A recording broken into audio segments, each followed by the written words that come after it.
Yeah! Ito na ang pinakahihintay ng marami on social Round media. 1! Maraming excited dito kasi ilang nito na-cancel nung nakaraan. Ay, na-postpone pala. Na-postpone Itong laban na to. So now, naging issue din yung pag-postpone na yun. Push kick by Bullet. Tignan natin. Another push kick by Bullet. Na iniindala, wala lang kay Sugar Ray. Okay. Punches by Sugar Ray. Ito yung sinasabi natin na kailangan mong iwasan kay Sugar Ray. Na ikaw ay didikit. Mabigat ang kamay ni Sugar Ray. Oo naman.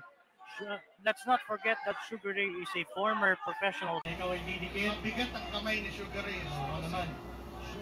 Let's not forget that Sugar Ray is a former professional boxer. Yes. He is a former professional boxer. Patay na doon. Patay na. Daan ko pala di. At pinapatayo siya. Sugar Ray.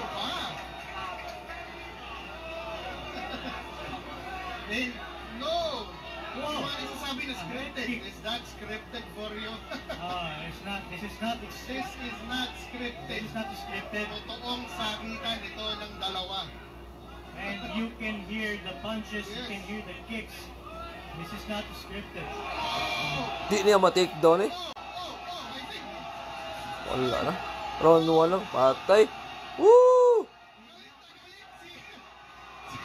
Galit na galit si Sugar Ray. Gigil na gigil. Nakita yun. Boss Bullet. Down. Round 1 lang. Grabe. Grabe yung action na yun.